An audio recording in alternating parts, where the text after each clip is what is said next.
If you've clicked on this video, it's probably because you want to move to Spain, which is good.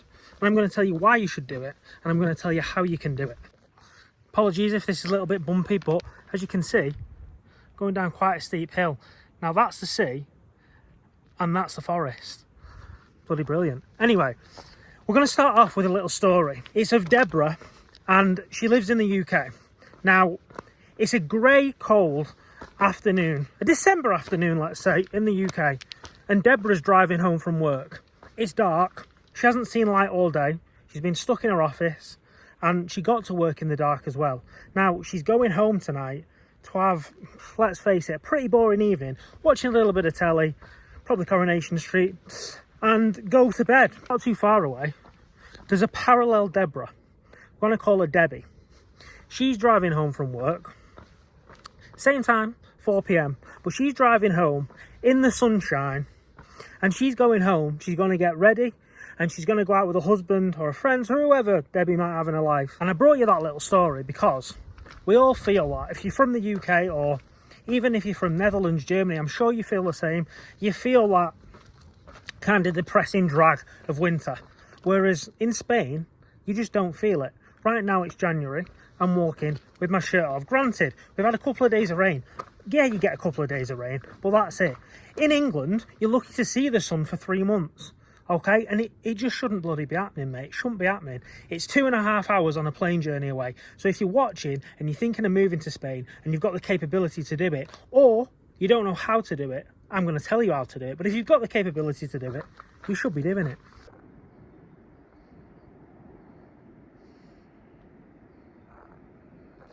Now, I know what you're thinking.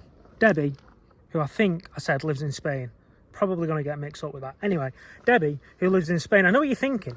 You're thinking that, yeah, but she's going to spend more because she's going out all the time, etc., etc. Well, you might be right. She might spend a little bit more, but she won't spend lots more, because the fact of the matter is, here in Spain, you can go out and you can get a drink and you can get food for quite cheap. If you are watching from back home, I'm sure you'll all agree, in the comments if possible, that the price of supermarket shopping has gone up dramatically, especially if you're the kind of snob to shop at Waitrose. But if you're the kind of snob to shop at Waitrose, you're probably not looking at the prices anyway. You'll notice that if you come to Spain, granted, you need to pick the right places, but you can go out, you can have a few drinks, and you can get a plate full of tapas, and that probably doesn't cost you much more than cooking a meal and having a few drinks at home back in the UK. If you are looking to retire in Spain, you're probably getting to the older end of the spectrum, which is fine. That's great. It's time to enjoy yourselves. But when we get to the older end of the spectrum, we know that health, or looking after our health, is very important. So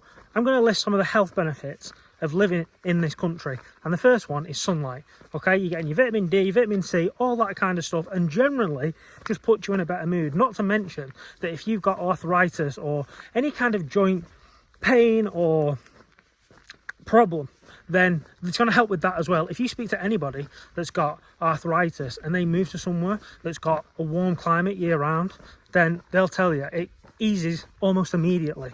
So that's one thing. Another thing, private healthcare. When you come here, if you come here on a visa, which you're going to have to do if you want to be here for more than 90 days out of 180, then you have to get private healthcare. It's part of the precursor to actually coming here. Now, everybody back home, if you deal with the NHS, if you've been to the, I don't deal with them. I'm healthy, I'm fit, massive.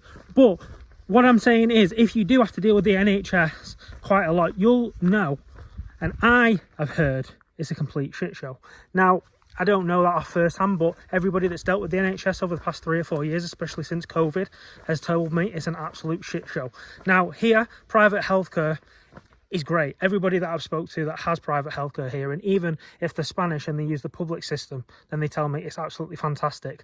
All videos on YouTube will back that up. So that's another thing. If you get private healthcare, yes, you have to pay for it, but at least you know you're not going to be waiting 5 years for a kneecap replacement.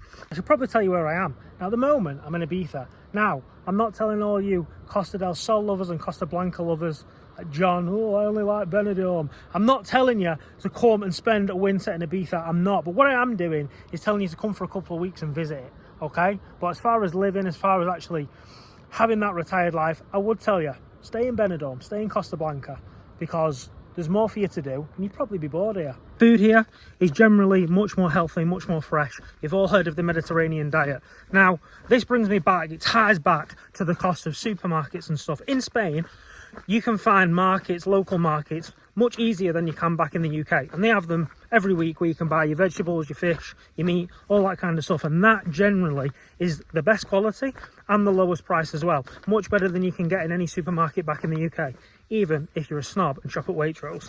I could go on all day about the reasons for you that you need to come over here, but let's face it, you know them anyway. If you're thinking of moving to Spain, you've been here enough, you know the place, you know what it has to offer, and really, you don't need me to spell it out for you. What you need is a kick up the bum and actually getting yourself over here. Now, if it's actually how you get here, I'm going to go through those, but before I do, I'm just going to go through some of the things that maybe people won't love. I'm not saying you won't, but it's something that, or some things that I don't particularly like about the place. And the first one is that summer, it's just bloody mental. I don't like it. Now, June, July, August, it's full of tourists and it's too hot. Now, for me, that'd be the time to get out. And do you know who's ruined that? Do you want me to tell you who's ruined that? It's you lot, tourists. It's you, John, coming to Benidorm for the 25th year in a row. I haven't missed a year. Grow up. Some people on YouTube videos, people that live here, people that I've spoken to, people that have retired here, have said to me, it's a little bit quiet during winter. Now, it depends what kind of person you are, and it also depends where you go, because I could name you half a dozen places off the top of my head right now, which are not quiet at all during winter, but again, it just depends on what you call quiet. Can it be quiet in certain places? It definitely can, but all that is really is it comes back to doing your research of where to go. And if you want a big expat community, there's loads of them. There's loads of them there year round. Just be wise. Don't be like the people on Place in the Sun that go, oh, yeah, we've picked here because we saw it on an episode of Place in the Sun. Or, oh, yeah, we drove through here one time 27 years ago and we loved it. Just an off-the-cuff bonus. I mean, look at that. I mean, you don't get that back home, do you? You don't get that walking through Wigan Town. You don't get that walking through anywhere. The thing that people, ask me when they know that I speak the language, Spanish, is do you need the language and do I need it if I'm going to move over here? And the answer really is no. Unless you move to a really remote place where not many people are going to speak English if you move 2 hours inland. But if you're on the coast and you're in an expat area, then no, you absolutely don't need it. If you're moving to the coast or an expat area, then everybody there speaks English. They might not speak fluent English, but they'll speak English enough that you can have a conversation. So that's all you need. So no, you don't need it. Should you learn some? Yeah, you should, if you want to. If you don't, then that's fine as well. But I think you should learn it because you will come across people that cannot speak English and you will want to speak to them. So that is my only advice on that one. The other thing that you need to know if you want to come here, and you want to come here, if you're a Brit, if you want to come here for more than 90 days out of 180, which let's speak about that for a second. Realistically, 90 days out of 180 is a really good amount of time. So if you come here in the winter, you can do October, November, December, or switch it up. You can do January, February, March. Now ask yourself, do you want to do more than 6 months a year in Spain? Because if not, then just get off the video, because the next bit that I'm going to speak about visas, you don't even need it. But if you do want to spend more time than that here, and I'll be honest with you, it is a ball ache, because even if you wanted to, let's say you wanted to spend October, November, December, January, February, you can't do that because you have to bugger off after 3 months. So if you want to spend more time here, you're going to have to get yourself a visa. Now for retirees, if you're not working, if you're not making any money, the best thing to do is to get a non-lucrative visa.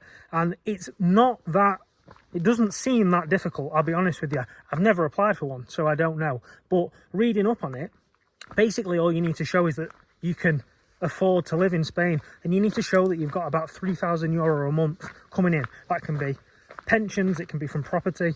You can afford to live here, €3,000 a month. If you've got a spouse, if you've got kids, dependents, whoever it might be, then it's going to be more than that. But basically, that's all you need, okay? And then you need private health insurance and a couple of other little bits, but that is definitely the best thing. If you're a retiree and you just want to come over to live and relax, then that's your go-to, definitely. It's a shame Spain have just stopped doing the golden visa for whatever reason, which basically meant if you were rich enough, you could come over, you could buy a property for €500,000, and then that was it, you were done. And look, I'll be honest with you, €500,000 in Spain now, it gets you probably, especially in the tourist bits, gets you like an average house anyway. So €500,000, you could buy a decent house and you were done, mate. But anyway, that's not happening anymore. Cheers, Spain. Also, there are other visas.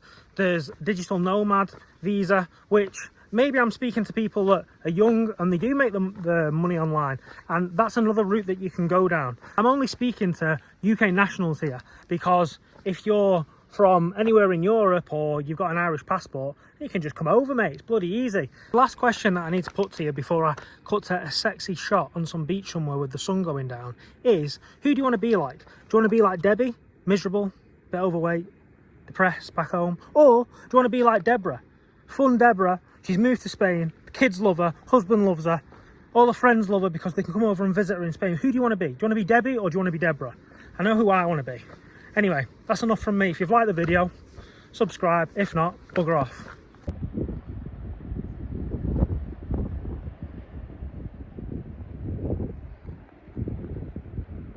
Now, I'm not scared of heights, but that's not for me, brother.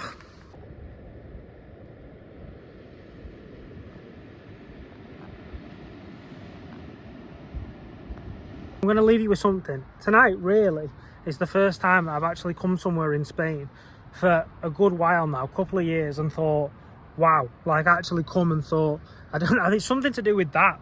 I don't know, you probably can't see it, but I come down and I looked at that and it's like right, it hit me, and I was like, wow, that's amazing. Like, it actually is amazing here. Now, I've been to amazing places in Spain over the past year, couple of years, but it just hasn't hit me like that for whatever reason. I don't know why.